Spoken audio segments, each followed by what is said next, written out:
Magandang gabi po sa inyong lahat. Ako po si June and welcome sa panibagong episode ng ating vlog.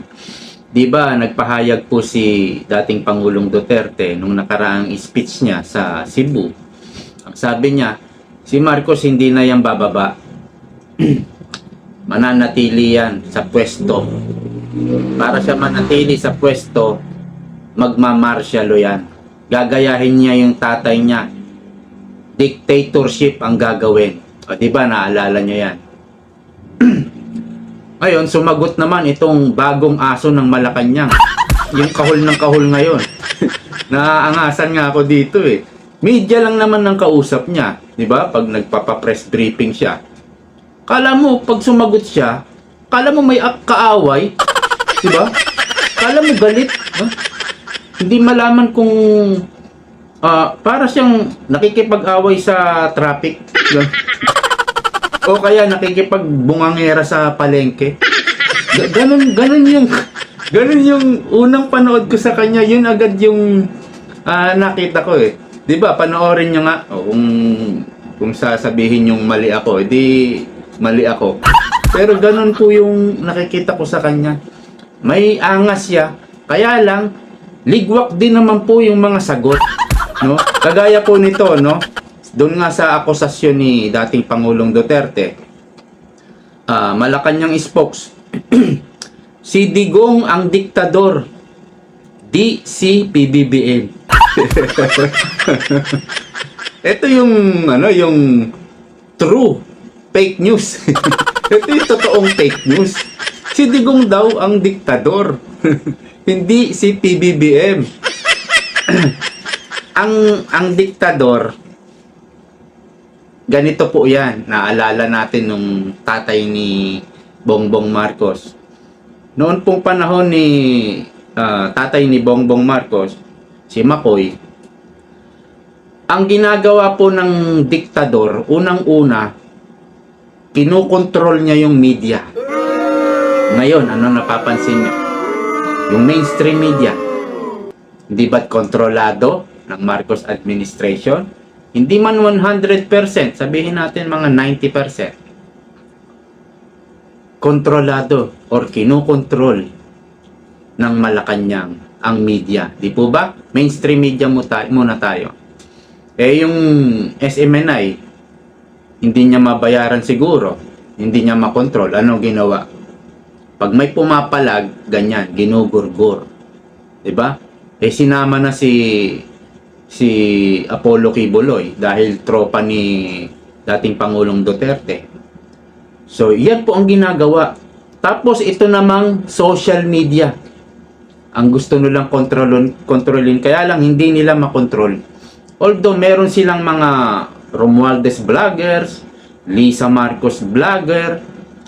Kung papasyal kayo sa Facebook ni Speaker, tignan nyo po yung mga nagko-comment doon. I-click nyo.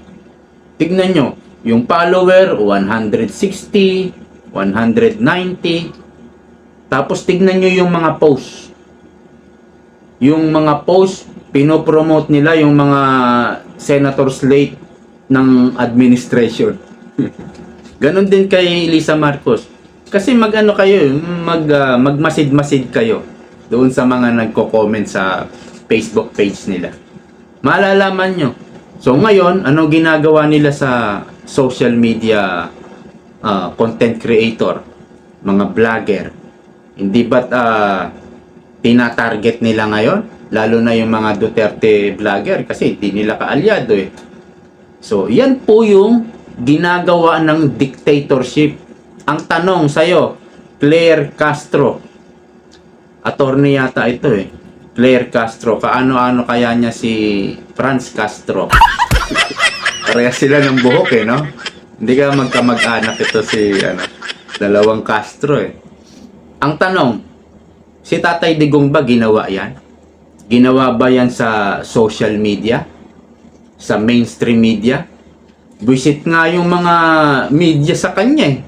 Wala man lang abot eh. Yan po yung narinig ko kay Jason Se. Dati nung panahon ni Noynoy, meron daw, may mga media, at least may 30,000 a month. Eh, nung si Duterte na, walang abot eh. Hindi po ginagawa ni Pangulong Duterte yan. Lahat ng mga Duterte, hindi po sila nagbibigay sa media. No? At wala rin po silang mga vlogger. So, pilit po nilang ginugurgur ngayon itong mga Duterte vlogger. Nung panahon po ni Tatay Digong, hindi po yang ginawa.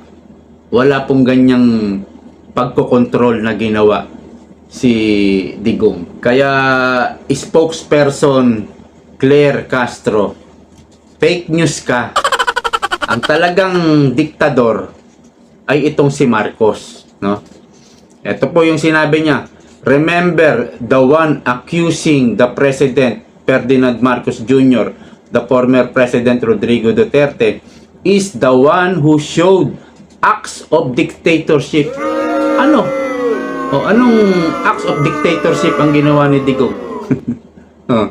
Giit ni Malacanang Press Officers Undersecretary Claire Castro. Yusek pa lang yan. Ang nakikita ko sa kanya, parang nagpapalapad siya ng pwesto. Yusek pa lang eh. Kaya kailangan magpalapad. Baka maging secretary yan next month. Fake news ka, Claire Castro. Hindi yan gawain ni Tatay Digong ang kontrolin ang media, no? Pangalawa, kapag dito sa administrasyon na to, kapag may kumalaban sa kanila, ano ginagawa? O, lalo politiko. Ginigipit. Sinususpende yung mga mayor sa Cebu, sa Mindanao. O di ba, sinuspende, tinanggal. Ginigipit, oppression, demolition ang ginagawa. Eh, pumalag si BP Sara. O ngayon, anong ginagawa? Ini-impeach. Inaapi. No? Para ma-impeach, kailangan taniman ng ebidensya. Taniman ng kaso. Yan po ang ginagawa. Dictatorship po ang gawain yan. Ngayon, si Tatay Digong, ginawa ba yan? Si Lenny, 5 taon. Banat ng banat kay Pangulong Duterte. Hinaras ba si Lenny? Hindi. Kapag budget hearing na, approve agad yung budget ni Lenny ng Office of the Vice President. Yung tradition, talagang hindi pinatigil yung tradition kay Lenny. Hindi dinimanda si Lenny. 'Di ba? Oh, yung mga nasa social media naman, tad-tad na ng mura si Tatay Digong. Aus Duterte, Aus Duterte. Mamamatay tao kung ano na sinasabi kay Duterte. O anong ginawa ni Duterte? Meron ba siyang dinimanda? Meron ba siyang pinasok na bahay? O 'di ba? Yung PNP pinasok yung bahay ng leader ng Maisog, si Jun Abines. Gawain ng diktador 'yan. Wala pong hinaras na politiko si Pangulong Duterte maliban po sa ABS-CBN. Iba namang kaso yung ABS-CBN. Ibang usapin eh. Kasi yung ABS-CBN nag-expire ang franchise. At kailangan nilang i-renew yung kanilang franchise. So, nag-a-apply sila for renewal. Ang problema, noong kumakampanya si Pangulong Duterte, panay ang atake ng ABS-CBN. At nung gusto niyang mag-commercial, yung campaign ads, nagbayad siya 2 milyon kasi may mga nagdo-donate na eh. Kasi pag tumataas ang survey, may mga nagdo-donate na sa'yo. Yung contribution campaign. So, nagkaroon ng pera at balak magkaroon siya ng campaign ads. Nagbigay siya 2 milyon, hindi ipinalabas. Ang ipinalabas, yung negative campaign ads ni Trillanes. So, natapos yung eleksyon, nanalo si Pangulong Duterte. Okay lang kay Pangulong Duterte. Anong sinasabi ng ABS-CBN? Wala, hindi nagsorry. Lalo na yung oligarkong Lopez. Hindi man lang nagsorry. Kauupo pa lang ni Pangulong Duterte, banat na agad, ABS-CBN, banat na yung Rappler. Kumbaga, ako presidente, gagawin mo sa akin yan? Ha? Eh, parang nakakalalaki yung dating nun, di ba? Eh, hindi po pwede. O, sige. Lumipas ang 1 taon, 2 taon kaya ata yun. O, eto na. Mag-i-expire na yung kanilang prangkisa. O, mag-a-apply ng panibago. Hindi na pinalampas ni Digong. Gumamit na siya ng power. Inamin naman niya yan eh, bago siya matapos sa termino. Ginamitan niya ng ng impluwensya na huwag mabigyan ng prangkisa ang ABS-CBN. Eh kasi nakita ang daming violation Doon na lang sa lote nila sa Mother Ignacia. Ang lote nila 4,400 square meter.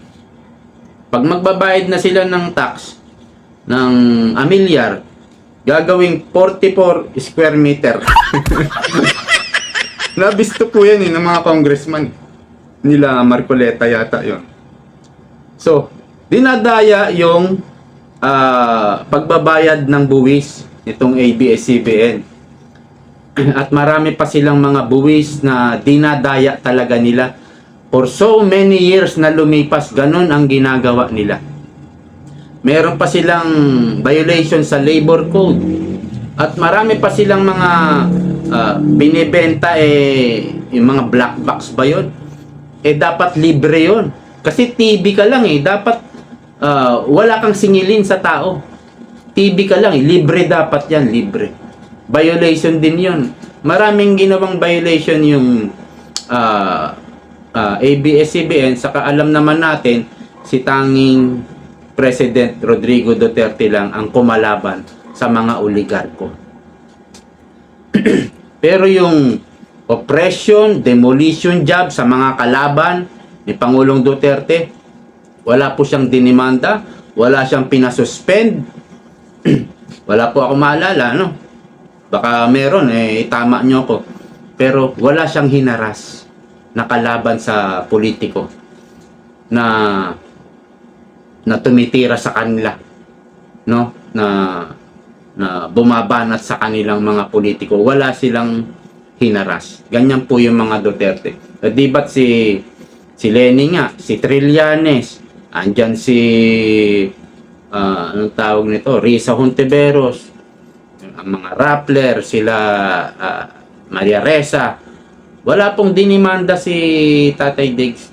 Ngayon, eto pag pinuna mo lang pag pinuna mo lang yung administrasyon, ididimanda ka na, papasukin ng bahay mo, pagaya ng KOJC. Pag hindi ka mahuli, talagang maghuhukay doon. Diba? Nagkampo na. Saka ito pa napansin ko, yung korte, naghatol na, nagbaba na ng hatol ng TRO para ipatigil yung KOJC siege ni Torre. Hindi kinilala ni Torre. Utos po yan ng Malacanang. Hayaan mo yan. Tapos meron din utos ang Supreme Court. Supreme Court na, hindi pa rin kinilala ni Speaker Martin Romualdez. Wala na po tayo sa democracy. Parang martial law na po. Ito po yung sabi ni Rowena Guanzon. Panoorin niya po. Mga kababayan, Yan. ito na yata ang gobyernong pinakahinabla. The most sued government in the history of the Philippines. Okay, putulin ko muna. Hindi po ba parang totoo yung sinasabi ni Rowena Guanzon? O attorney Rowena Guanzon? Ang dami na pong nagdidimanda, naghahabla, nagsusu dito po sa administrasyon. Yung mga ang tawag nito, cabinet member, administration, Senate President, Speaker of the House, administrasyon yan ito na raw yata ang pinakamaraming naghabla sa administrasyon in the Philippine history, sabi po ni Guanzon. Tuloy natin. Yung grupo ni Justice Antonio Carpio, hinabla din namin si Speaker Romualdez. Di ba, ng Mandamos, hinabla ng P3PWD. Dahil yung representative namin, na ayon sa order ng Supreme Court, ay magpalit lang kami ng nominee. Hindi na ako. Ay ginawa naman namin, pinoclaim naman ng COMELEC at nag-oath sa isang RTC judge. Ayaw pa rin niyang paupuin. Ayaw man niyang bigyan ng oath, ceremonial oath dyan sa House of Reps. Kaya kami pumunta sa Korte Suprema at nagsumbong na i-declare na unconstitutional yung internal rule na yan ng House na kahit na proclaim ka na, naka-oath ka na, hindi ka pa rin makaupo pag hindi ka nag-surrender oath dyan sa Speaker. Abay, kung ganyan po pala, pwede po pala ang Speaker ay pwede niya ma-veto o mawalang bisa ang boto ng tao sa Oo nga. 391,075 votes namin.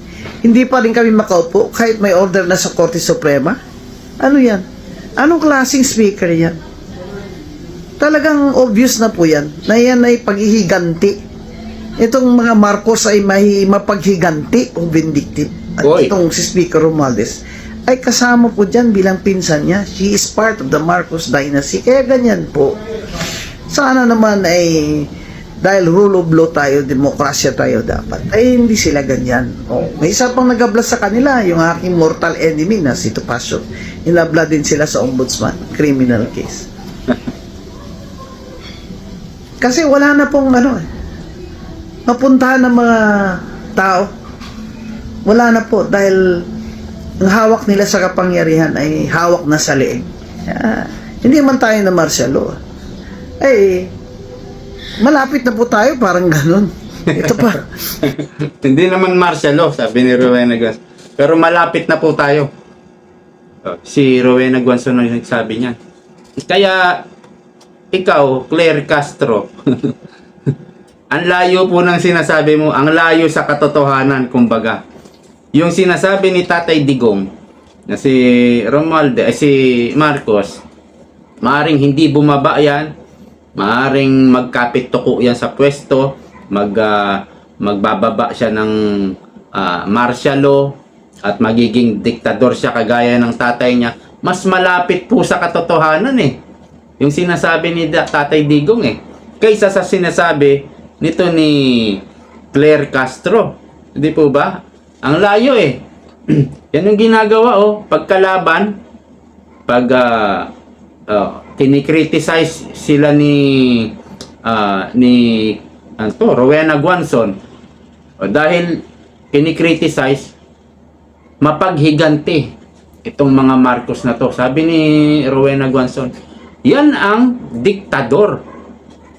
Yan ang diktador. Kaya fake news itong si spokes Attorney Claire Castro. Fake news po itong taong to. Hindi po siya kumbaga hindi makatotohanan o ang layo sa katotohanan ng sagot niya. Kasi nga parang nakikipagbangayan lang sa palengke. Parang nakikipag-away lang sa traffic. Ganyan yung nakikita natin.